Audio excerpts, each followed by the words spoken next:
Olá! Hoje a gente vai mergulhar um pouco nas origens da presença portuguesa aqui no Brasil.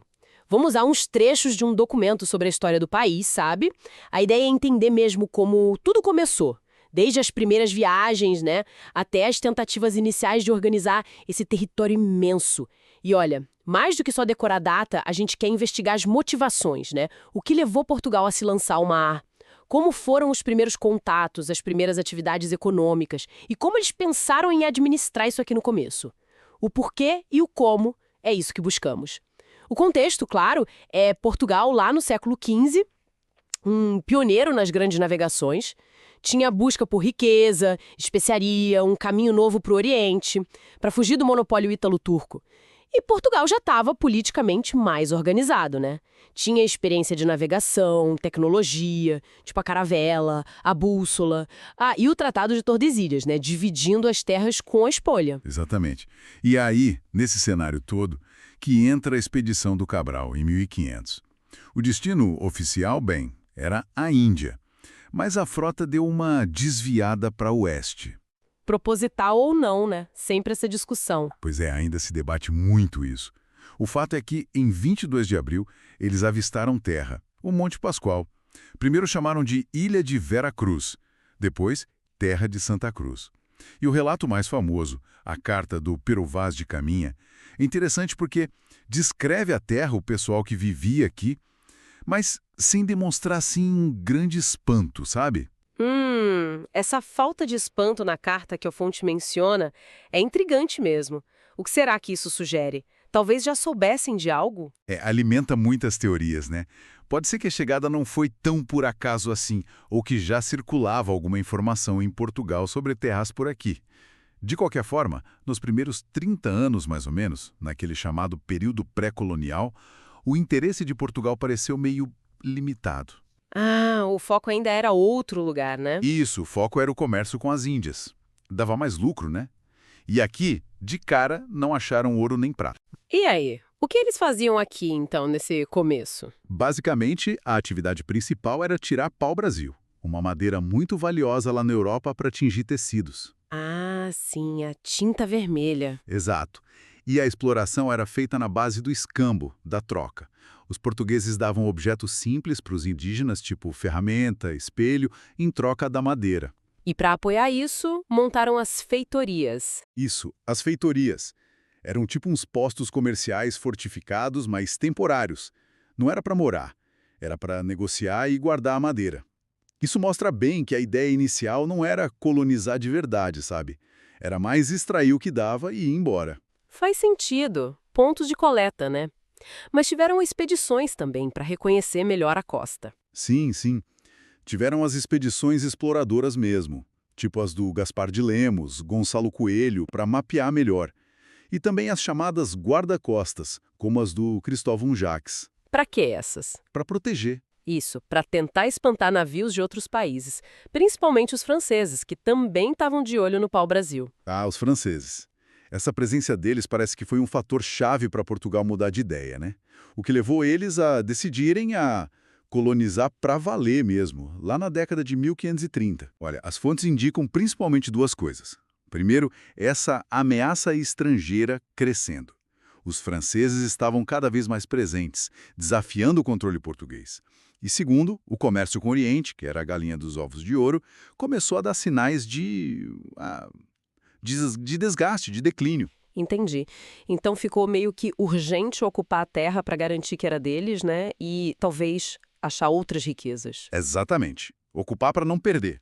E desses dois fatores, a ameaça francesa ou o comércio oriental em baixa, qual parece ter tido mais peso para mandar o Martim Afonso de Souza para cá em 1530? É difícil dizer qual pesou mais, sabe? Mas a ameaça estrangeira parece ter sido o gatilho mais imediato.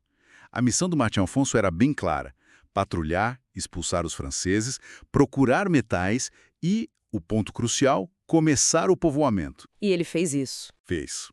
Ele fundou São Vicente em 1532, que foi a primeira vila mesmo, e trouxe a cana-de-açúcar. Construiu o primeiro engenho, logo depois, em 1533. Foi o começo de um ciclo econômico novo. Certo. E com essa decisão de povoar, precisava organizar a administração, né? Como a coroa fez isso sem gastar rios de dinheiro? A solução inicial foi um sistema bem conhecido, as capitanias hereditárias, lá por 1534. Dividiram o território numas faixas de terra enormes. Aqueles lotes gigantes, né? Isso. Entregues para nobres, os chamados donatários. A grande sacada para a coroa foi essa: passar o custo da colonização para esses caras. Há uma terceirização da época. É tipo isso. A posse vinha com a carta de doação, e os direitos e deveres estavam no foral. O donatário podia cobrar imposto, escravizar indígena, distribuir terras menores, as sesmarias, para outros colonos, mas tinha que defender a terra e pagar imposto para a coroa. Parecia um plano engenhoso no papel, mas na prática funcionou? Bem, nem tanto. A maioria das capitanias fracassou, viu? São Vicente e Pernambuco foram as exceções, muito por causa do açúcar, que deu certo ali. E por que as outras não deram certo? Foram vários os motivos. Muitos donatários não tinham grana suficiente para investir tanto. As distâncias eram enormes, difíceis de controlar. Tinha os ataques dos indígenas, que resistiam, né?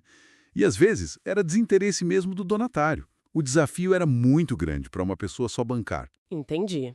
E esse fracasso geral das capitanias levou a quê? A coroa teve que intervir mais. Exatamente. Ficou claro que precisava de um controle mais centralizado, de mais apoio do governo português, principalmente para organizar a defesa e a administração.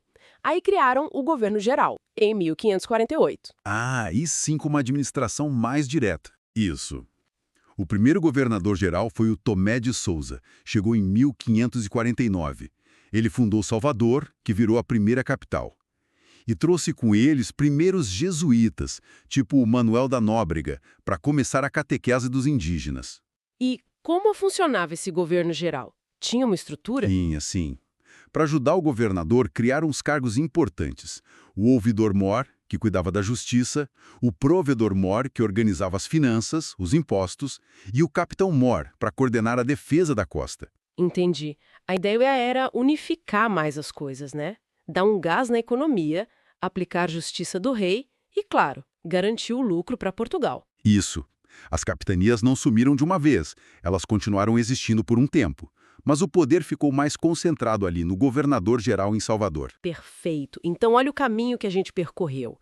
Saímos de uma exploração focada no pau-brasil, com Portugal ainda muito de olho no Oriente. Passamos pela ameaça estrangeira, que meio que forçou a barra para colonizar, até chegar na decisão de plantar cana, trazer gente e criar sistemas como as capitanias e depois o governo geral. Foram os alicerces mesmo do Brasil colonial sendo lançados ali. Exato. E para a gente pensar um pouco, né? As fontes mostram bem como a coroa, no início, passou os custos para os donatários. E depois, a principal atividade econômica, o açúcar, dependeu bastante de grana de fora, tipo dos holandeses. Fica a reflexão. Será que essa dependência inicial de capital privado e estrangeiro, lá atrás, pode ter de alguma forma moldado a trajetória econômica do Brasil a longo prazo? E a forma como o país se inseriu no mundo? É uma questão interessante sobre as raízes da nossa estrutura econômica para a gente continuar pensando.